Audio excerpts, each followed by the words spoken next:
it's the most important part of being an entrepreneur is that growth mindset of where you launch, learn, optimize, and you never ever get it right out of the gate. It takes a while to find that authentic voice of a brand. And I would say on average, probably it takes 2 to 3 years where I feel like, okay, we really found the authentic voice here. Business casual. Here is one sign of a successful, lasting brand. You can immediately visualize the packaging, the shapes, colors, fonts when you hear the brand's name. But is it possible to have such a strong mental recall for something as boring as soap? Surely, many of you at home can visualize what a bottle of Method looks like, whether it's the hand soap, all-purpose cleaner, or a laundry detergent.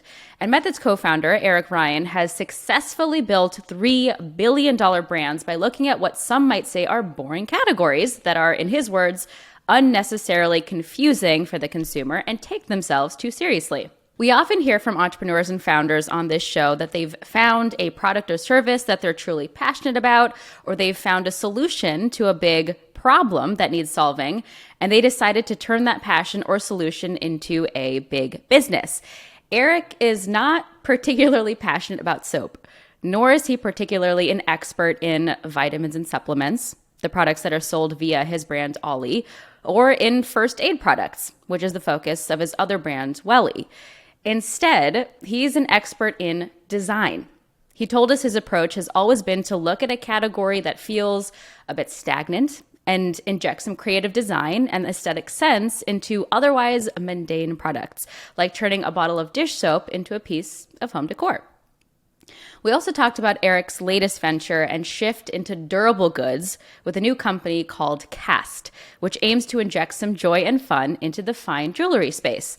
It might feel like a departure for someone who's made a name as a consumer packaged goods entrepreneur, but whether it's jewelry or gummy vitamins, this is really a story about a guy who brings modern creativity to the industries of yore, industries that maybe other entrepreneurs don't want to touch because they're perceived as, well, tedious or kind of boring.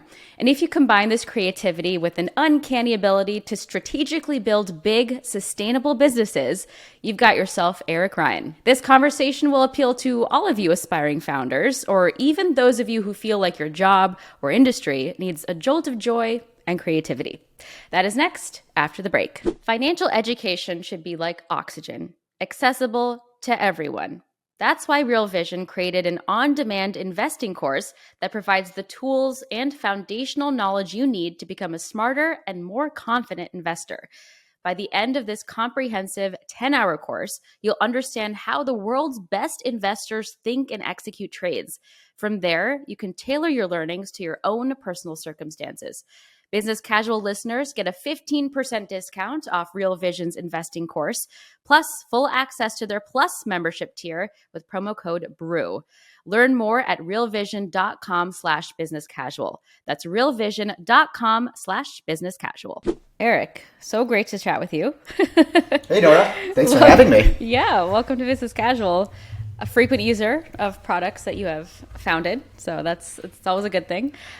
Before we get into the meat of it, a quick little icebreaker for you. It's called OG Occupation, and as you might guess, the question is, what was your first ever job, if you can recall? Yeah, I would qualify a first job as when you get a paycheck. And my first paycheck was as a bag boy at a Kroger grocery store in Detroit, Michigan. And I hated recycling duty, but I loved cart duty. You loved returning the carts? Yeah, especially in the snow for some reason. That was always my, I like being out, finding carts and getting them back to the store. That. Oh my gosh, I didn't think that anyone enjoyed that, but that's good to know. So leave your carts out, because there is someone out there who enjoys putting them back, maybe. All right, Eric, let's get to all of the companies that you've founded, co-founded, a lot of really well-known brands. You've said in the past that you look for big cultural shifts, holes in consumer spaces, and market trends that might have been missed. What does that actually look like in practice for you? Yeah, so my background, I came out of advertising and I was a planner, and the planner really lived between consumer insight, which is research, and creative. So you would really try to identify and understand the insight of a category and then translate that to a creative brief. And it's really been the foundation of my world as a founder. And I've just always loved not trying to create something from scratch, but really find categories that I thought were ripe for reinvention. And so for me, I mean, a lot of it is just like seeing it in the marketplace and looking at how one thing works in one area and trying to apply that someplace else. So in the case of Method, I just spent a lot of time looking for opportunities in the grocery store, and the home cleaning category just looked like a sea of sameness, and that was kind of my clue to dig here originally.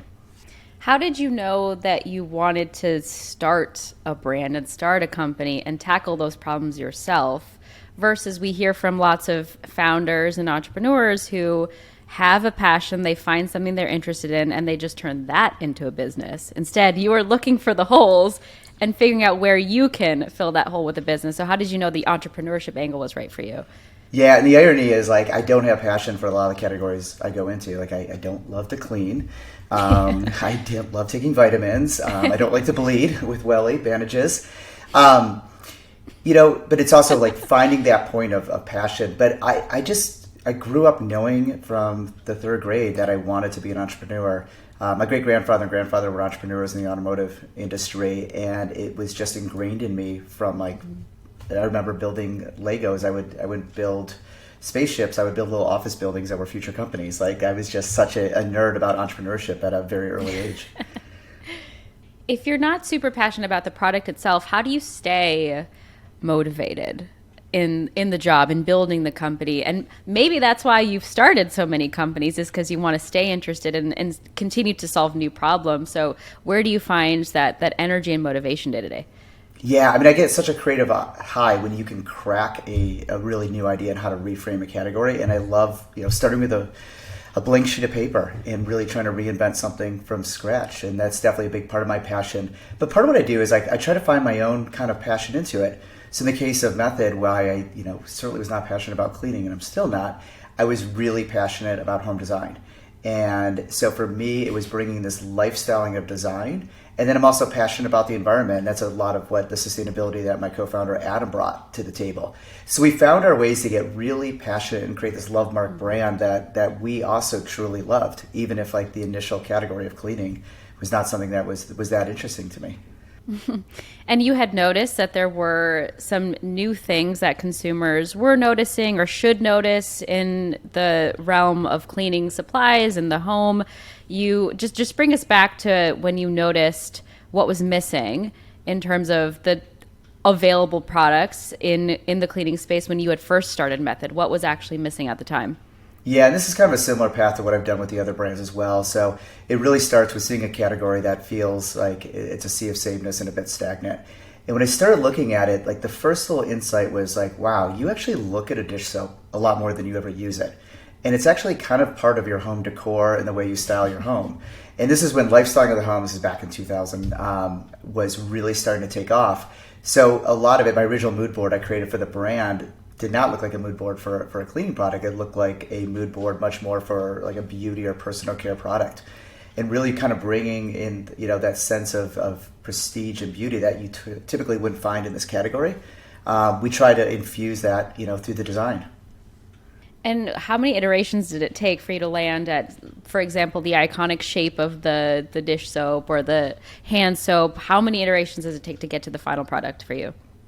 It really varies, but I think it's the most important part of being an entrepreneur is that growth mindset of where you launch, learn, optimize, and you never ever get it right out of the gate. Mm-hmm. And for us, for Method, we went through a couple iterations on the graphic design before we really landed the final look of it. And it's like when you're trying to do something really distinct and unique, whether you're an artist yourself. Or you're building a brand, it takes a while to find that authentic voice of a brand. And I would say on average, probably it takes 2 to 3 years where I feel like, okay, we really found the authentic voice here. Mm-hmm. Did you find that people, when you had started Method, knew what was even in their cleaning products and had awareness of how harmful some of the chemicals are? Or was there a lot of education that you had to do to get people to even notice those things? No, really the idea of method is that we were trying to change the experience of cleaning with high design and deep sustainability. And at the time, you were literally asking to pollute when you clean or use poison to make your home healthier. And the definition of clean was really this like scorched earth, like how strong can these chemicals be in here? And we thought the definition of a healthy home is actually one where you're eliminating toxins in the space that you live and breathe every day. And so, for us, when we first launched, we actually hid on the back of the bottle the fact that it was non-toxic, biodegradable, because most people just believe, well, if it's green, it doesn't clean. And so we had to change that mind. And so what we found is like people would, see it on the shelf because of the packaging. They generally buy it because of the fragrance. They get home, see that it works, and eventually discover that it's good for them and good for the planet. And that really, I called it kind of that intersection of narcissism and altruism. Like we gave you these really narcissist reasons to buy it, but then the altruism is what brought you back and really made you fall in love with the brand. And we try to do that with every brand that we create, is find that intersection. Mm-hmm. Well, now that clean ingredients and environmental friendliness is top of mind, I think, for a lot of consumers, if not most consumers now, how would brands or should brands stand out if they're trying to compete in, not necessarily in cleaning products, but generally in the CPG space? What would your advice be to differentiate when this is just an expected thing now instead of a nice to have? Yeah, and I think for us, that's what's been most rewarding is like green is now mainstream, and that's what's expected. If you walk the aisles of Target, where it used to be just us in the beginning, there's now entire aisles of natural cleaners, and it's really great to see. But it does, like differentiation gets harder and harder, these categories evolve. But I would also argue, you walk any drugstore, grocery store, majority of the products on shelf are pretty crappy. Like just bad design, bad flavor profiles, so there's just so much still opportunity to keep elevating and creating better products and brands out there. And I also, I think the altruistic reasons for a brand where that used to be a bigger point of differentiation, that really is table stakes now. And, we expect better from the companies and the brands that we buy from, particularly in this political environment where I think, business now needs to respond with a better voice for good and be a more powerful force for good in this world. I heard you say in another interview, Eric, that you've noticed that categories are disrupted typically by people who are naive. And I fully agree. I strongly believe in even hiring people who don't have expertise in a particular industry, because they'll learn on the job and also ask questions that other people don't ask. But is that something that you still consider when you're working with new founders or hiring, is look at people who exist outside of the industry you're trying to tackle, because maybe they'll have more interesting insight? Whenever I assemble the leadership team, and just went through this on Cast, the new company that we started, I try to put together a team of insiders and outsiders. And I think if you look at it, traditionally categories are disrupted by outsiders because you do have to be a little foolish and you do have to look at it naive. And I think it's also important not to know how hard the industry really is that you're getting into. Otherwise, you just probably wouldn't start. And so I try to put together teams of insiders and outsiders. So there's enough of us with like a fresh lens and willing to take risks that others wouldn't, but with enough veterans and insiders who make sure we don't break a lot of the dumb, rules that shouldn't be broken, and to really get that right. So it's definitely been a big part of my formula of bringing together these insiders and outsiders. Eric, how do you go about creating a company culture that is fun and that people are excited about, such that they stay at that company for a long time? Yeah, it's something I really obsess over. As a founder, I fundamentally believe that everything starts with culture, and the products are a souvenir of that culture. And if you can get the culture right and the products right, like sales, marketing, finance, like everything else just generally gets a lot easier. So when we think about culture, I think just one of the most important things is actually caring and showing you care. I'm always shocked at how few people often really don't care about building a great culture. And so I think just signaling to the team the importance of that, and everything starts with culture as a founder, is the most important thing that you can do. And then, of course, it starts with hiring. And one of the things that we've always used at each company is called a homework assignment. So before we make a final offer to a finalist candidate, we ask them to come back and do what's called the homework assignment. And they're given 3 questions and 45 minutes to present. And it's really our way to do a live audition and do a chemistry test, but also does a beautiful job of reinforcing back to the company as it grows what's really important about this culture and what are the type of people that we want in here every day sitting alongside us and driving this thing forward. But it's always been such a priority, and in this world of Zoom right now and hybrid, it's never been more challenging than ever to try to build great cultures. Mm-hmm. All right, we're going to take a quick break. More with Eric when we return. The future seems pretty cool, right? All of those amazing new inventions that are going to make life way better. Like, wouldn't it be great if your car could change color to match your mood or even match your outfit? Buick is thinking about the future every day. A future built around you. A future with super smart Buick electric vehicles that can make life even better, and soothing, spa-like interiors that can leave you feeling relaxed and refreshed. Learn more about how Buick is thinking about the future at buick.com/future. That's buick.com/future. So we learned a little bit about setting up good cultures, how to find holes in the market. Let's talk about funding now, because you self-funded in the beginning to start Method, and then you went the traditional VC route after that. I had heard you say before that you didn't really have an exit plan in mind necessarily for Method and other companies that you've started. But what happens when a venture capitalist and investor asks you, what's the exit plan? What was the story, the long-term story that you were telling to investors, especially when you initially started raising funds? Yeah, and obviously, when you take outside capital, you need to be able to provide liquidity at some point. And it's exactly, they want to understand what does that liquidity time horizon look like, and they need to be able to mark up, to understand from their fund and their thesis. So, but my core belief is like, look, you build a great company, there's always going to be options on how to best exit that investment, whether that's bringing in new capital to buy out existing, whether it's an IPO or being acquired. But just fundamentally in those early years, I just want everybody focused on building a really great business, and then the belief that obviously you do that, a great exit will come at the right time. And what was the biggest milestone or proof point for Method? I know a big deal for you was getting distribution at Target, for example. Was there a moment when you realized, all right, I feel actually validated in this company that I'm building?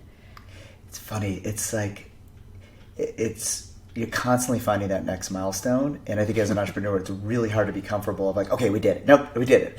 So, I mean, definitely for Method, the two milestones that really stuck out to me was getting national distribution at Target. I mean, at that time, it was unheard of for an early stage brand. This is back in 2002, 2003, to be able to achieve that. And so that and it was such a hard sell to get in there, prove ourselves, and make it work. The second is when we opened our factory in Chicago. I mean, that for me, especially coming from a manufacturing family, having our own plant and seeing people drive pink forklifts and the world's largest rooftop greenhouse and our own, windmill. For me, that was like such wow, we're really having an impact with this company. And that must have been especially rewarding because of the scrappy nature with which you started the company. What were some of the scrappiest things that you had to do in the early days of Method and, getting into Target and all of that? I mean, we did everything. I mean, we hand delivered for the first year out of our car. And really trying to, it was a very traditional entrepreneur story of like, you start with the local independents. You go in there at 6 a.m, you sell to the manager, you get it on shelf, you deliver it yourself. And then you eventually move up to warehouses and a regional and then national. And so, we did everything ourselves, including, Adam was on the label holding a sink that we bought from Home Depot and then promptly returned to save some money. We hand applied the labels in the beginning and just did everything possible to will our way forward. But we always try to make sure, and even with OLLY, we hand deliver the first order to Target, and we really try to make sure we never lose that grit and that scrappiness in a company. And as each company scales and gets bigger, we would always set the example of like no job was too small for us to get involved and to help and support and try to keep that grittiness in the company. Mm-hmm. And has that been the attitude for all the companies that you've started, Method, OLLY, Welly, and we'll get into Cast in a moment. But I guess, are there any fundamental differences in how you started each company with the learnings you had from the previous one? I think the fundamental difference is after Method, we had better access to capital earlier, so we were able to attract better teams. So we would put these really great leadership teams in place right away. And that was just incredibly rewarding, but you had to have people who were all egoless, so they were willing to do anything. And that's what we're doing on Cast right now. We're literally building a store, and we are all hands on deck, bringing this thing to life. And I think that's so important because, again, kind of going back to building a differentiated, unique brand, you're doing something that hasn't been done before. And there's so much quick learning that you have to adjust to. So if the core team is not deeply involved with the creation of that, I don't think the work will ever be as good. So explain why jewelry then. It feels a little bit different from the other types of CPG brands that you've tackled. It's a durable, it's discretionary. Why jewelry after working in consumables? It's so different, but at the same time, it has the same characteristics I look for. So it's a really big category that's highly fragmented. And I look for categories that are unnecessarily confusing for the consumer and take themselves too seriously. And if you look at everything I've done, I bring kind of like this inner kid, Willy Wonka, I call it building these everlasting gobstopper brands to each of these spaces. And jewelry was no different. Like when you walk into a fine jewelry store, it is one of the most intimidating experiences, and it should be one of the most joyful. And particularly for women self-purchasing fine jewelry, like that should be your most joyful retail moment. And it's not. And so that was kind of like every time I went into a jewelry store walking out, I was like, this is really awful. And so that was kind of the clue. And I always wanted, years of working with retailers, I wanted the opportunity to be the retailer and be able to control everything from the scent to the drink we're going to serve you to the music, like every little detail. And we were about 3 weeks from opening, and it's just been an absolute blast building this out. Yeah, and I guess talk to me a little bit more about the plan in balancing the brick and mortar aspect of it, the physical aspect of it versus the online aspect of it. What do you think for a high consideration item like jewelry, where do customers want to make their purchases? Because I'll say I get targeted on Instagram and TikTok all the time for jewelry brands, but I don't think I'm going to click there and spend $1,200 on a jewelry item unless I see it in person. So sort of where do customers and consumers want to buy their jewelry these days? Yeah, I mean, online, certainly coming out of the pandemic, online has been growing pretty aggressively in the category, but still the majority of sales are in person. And it's exactly that. Like jewelry is such a sensory product, and it's unlike apparel. It's closer to beauty. It's something that is more personal that you wear directly on your skin, and it's just much more a considered personal purchase. And to be able to actually hold it, touch it, we think is essential.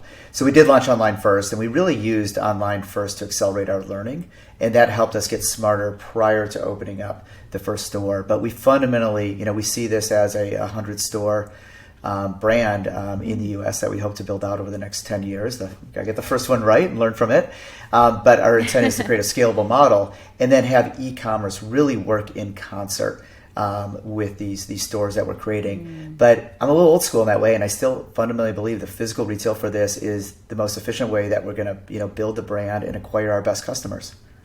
And it is just jewelry now, right? Is there any plans to expand beyond jewelry to other durable goods? I mean, there may be little pieces of art included in it, but no, it's really focused on fine jewelry. And our model's different too. We don't design in-house. Everything is with a partnership of a leading woman, independent designer. So we're bringing you these really great artists and then bringing their work to life in a way that is hopefully a really joyful retail experience for you, but also the assurance that the quality and that everything is sustainably made. On the Cast website, it says that you focus on advising, coaching, and investing in the next wave of brand creators and industry disruptors, like Rachel, who is Cast's founder and chief creative officer. What makes for a good founder or co-founder in your eyes? What are sort of the characteristics that you look for, and not just the vision, but ability to execute? How do you sort of decide who you're going to team up with and partner with when it comes to these founders? It's this weird balance you have to walk. You have to be incredibly confident and convincing of your vision, but at the same time be really, really humble and have a growth versus a fixed mindset. And it's hard to find it in a great entrepreneur where like when they share their vision, you get so excited about it as well, and their passion for it is contagious. But at the same time, they're wise enough to know that they're going to make a lot of mistakes along the way, and they're going to need to really be open to quickly learning and adjusting. And that kind of like curiosity and humbleness is often hard to find in a great visionary. If you, not just for founders, but if there's someone that you've hired and they don't seem to have that humility and aren't learning from their mistakes, I guess what advice do you have for putting people on the right path? Because I've come across this before too, where people think they know everything, but just from I guess a culture and leadership standpoint, how do you turn that around if someone doesn't understand when they might not have all the answers? Yeah, I mean, it's obviously the hardest thing to do as a leader and as an entrepreneur. And, when you create a great culture, the individuals that are not performing at the level that they should, the culture really does a great job of it starts to kind of bring that to the surface. And, there's that old adage of hire slow, fire fast. And most people, when they let somebody go, their biggest regret is they didn't do it sooner. But it's really a hard thing to do. The way we approach it, if somebody is really underperforming, we put them on a PIP and we really work well with them in a very candid, supportive way to help them be able to close whatever holes and areas that they're struggling with. And a lot of times that works. We've been really successful in getting the right coaching support in place. And then other times it's not the right fit. And I always remind myself that you're really doing them a favor because they know they're struggling. They're doing something that they're never going to be great at. And then you're freeing them up to find out what they're great at. And we've had people we've let go, and then I find out later they're going to school for physical therapy or something completely different. You're like, oh my God, that's exactly what they should be doing. So it's really important. With a high performing culture, you can't leave low performers in there for too long, or it really hurts everybody. You mentioned a PIP, which is a performance improvement plan. And I think that's kind of a controversial thing. Some people think, if someone's not doing well, just fire them, let them go, instead of having them, they're all already going to be unmotivated if they're put on a PIP, right? Because they know that they're not doing well. Why do you think that does work? Because it sounds like you are pro PIP. Yeah, no, very much pro PIP. I think you should, it's really unfair to them if you don't give the opportunity to help them get better, whether that's there or at least putting them on the path. And often when you put somebody on a PIP too, they will come back and self-select and realize that, hey, you know what, this is not the right role for me. And then you have the opportunity to help them exit in a way that really sets them up best. They can resign, and it really puts them on a better path for what they're going to do next. So no, I think, it's a whole, feedback is the greatest gift you can give somebody. And not to give them that opportunity to get better and get that real feedback, I think is doing them a huge disservice. Yeah, I agree. That's a very good point. All right, Eric, before we let you go, we do have a couple fun things. First, a segment called Shoot Your Shot. So Eric, what is your wildest ambition, your biggest dream, your moonshot idea? Eric, it is your chance to shoot your shot. My company's put a lot of plastic into the world, and we do everything we can to minimize that. And, at Method, we created the first ever PCR, which was non-virgin plastic in a bottle. And we not only did that for ourselves, but we worked to make sure that technology was available for everybody else so it would have a ripple effect. And my moonshot would be actually something political, which would be to go out and try to get a bill passed that put a really meaningful tax on virgin plastic. It'd be so easy to do and really do everything we can to get single-use plastic out of the market. And right now, as an operator, the problem is there just isn't the incentive right now to be able to push people away from virgin plastic because PCR is actually more expensive. And you could take that tax, you could reapply that into the infrastructure, and also that would make sure that virgin plastic is always significantly more expensive than recycled materials. It'd be so easy and have such a massive ripple effect. So that would be my moonshot, and a great way to have a much better impact on the world of plastic. Hope to see it in our lifetimes. Okay, final thing for you, Eric. It's a quick little game. It's called Bullish or Bearish Wellness Edition.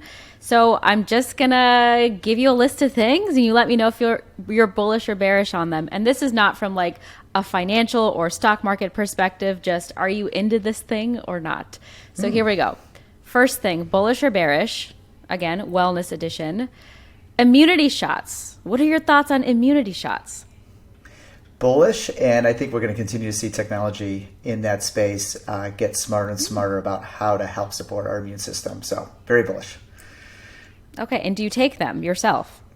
I take them more acutely than regularly, particularly at the start of feeling a little off. Yeah. Okay, interesting. Okay, next up, bullish or bearish? Peloton. Oh, bearish. Come on, like anytime you do any fitness crave, have we not learned this was going to be the future Nora track? I love the brand. I love what they did. It should not be a standalone company. It should be part of a bigger group, but very, very bearish. That's been discussed. Maybe we'll see an acquisition at some point in our near future. Okay, next up, bullish or bearish? Face Gym. Do you know about Face Gym? The brand? Out of London? It's a concept where you get like facial exercises done. It's like you make an appointment, they stretch your face out, they beat your face up. It's a whole thing. That doesn't sound enjoyable. I'm gonna go.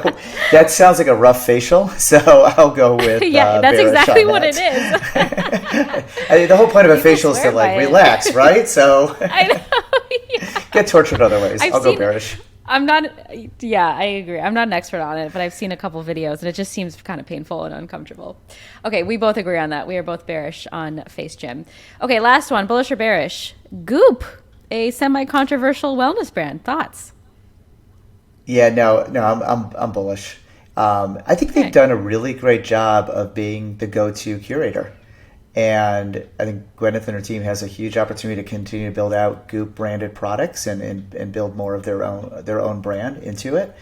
I think they're one of the few that have started as a media platform and have successfully, been able to move into not only their own products but also their own retail expression. So, and I think they've done a nice job of like pacing it and building it slowly. So, very bullish. Awesome.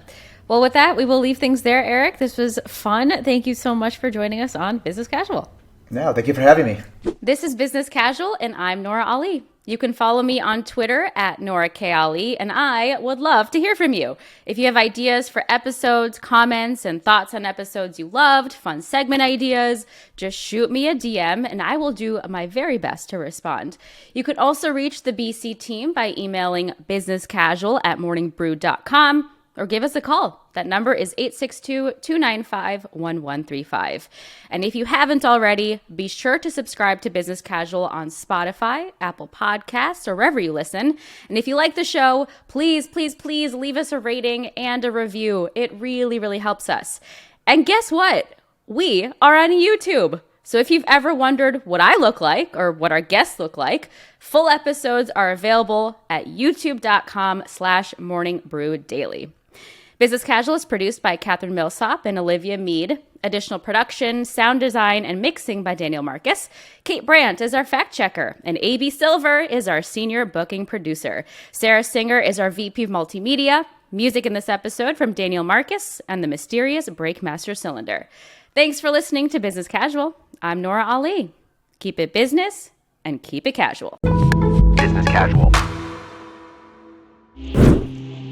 If you like what you saw and you like what you heard, you can listen to the entire episode of this podcast, Business Casual, anywhere you get your podcasts. And please go ahead and subscribe to the Morning Brew YouTube channel and go ahead and click on that alarm bell, that thing right there, so you can be alerted anytime there's a new video.